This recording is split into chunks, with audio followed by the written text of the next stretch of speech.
Hi all, I am Julia, and today we are tackling one of the trickiest questions in GMAT prep. How do you know when you're actually ready to take the GMAT?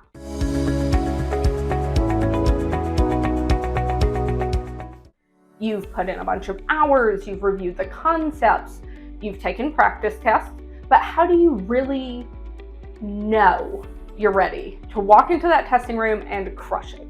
Here are the three biggest green flags that say, yes, I am ready.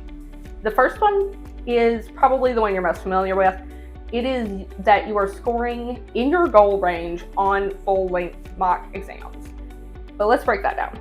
One great score, great. Two good scores in a row, even better. Three consistent mocks where you're landing right at or above your target. Now you've got something to feel confident about. Let's say your target score is a 675. If your last three mocks are a 665, 675, and 685, that's a pretty good sign.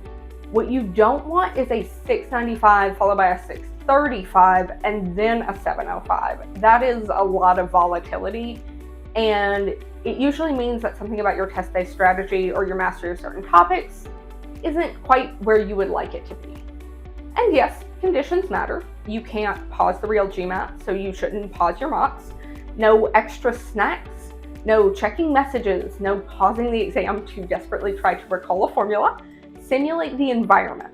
If you're not mimicking test day, you're not testing your endurance or your focus, and those are two of the most underrated skills on this exam. Also, look at your section level consistency. If you are crushing verbal but your quant swings widely from the 60th to the 90th percentile, you might have a little more work to do. You want to feel steady across all three sections. What you don't want is to feel like you're hoping a weak spot doesn't sabotage your score, because that is going to add unnecessary stress. The second sign is the one that most people overlook.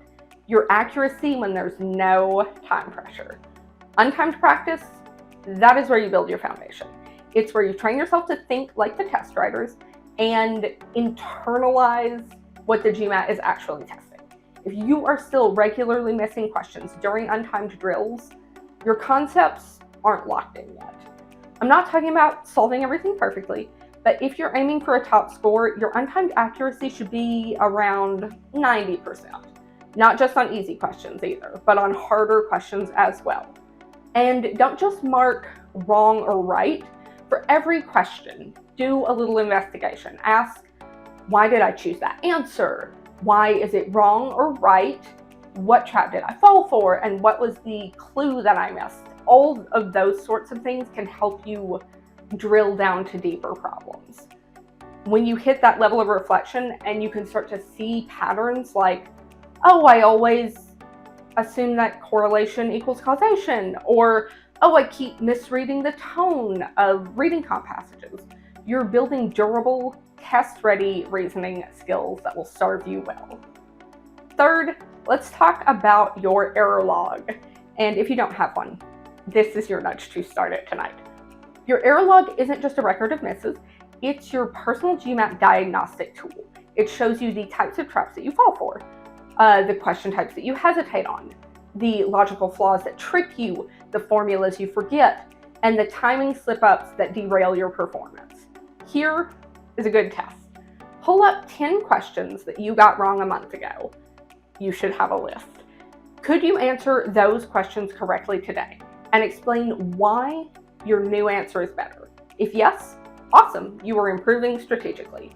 If not, your review process might be too passive for the efficiency that you want to see. The goal, again, is not to eliminate all errors. You'll probably still miss questions on test day, but you want to feel like you've done the work to understand your errors, not just review and hope that they don't show up again. You're ready when the thought of, oh, what if I get a nasty graph interpretation question that's full of irrelevant details doesn't make you panic, because you've seen it before, you have seen it all before. You've broken it down and you trust that you know how to approach any question that comes across your path. So Let's recap. First, consistent scores in your target range. Second, 90% accuracy on untimed practice. And third, a clear understanding and resolution of your past mistakes. If you've got all three of those, it is time to take the leap. Schedule the test, trust your prep, and show up ready. And if you're not quite there yet, don't worry. That just means you still got room to grow, and now you know where to focus your efforts. Thank you for watching, and as always, happy studying.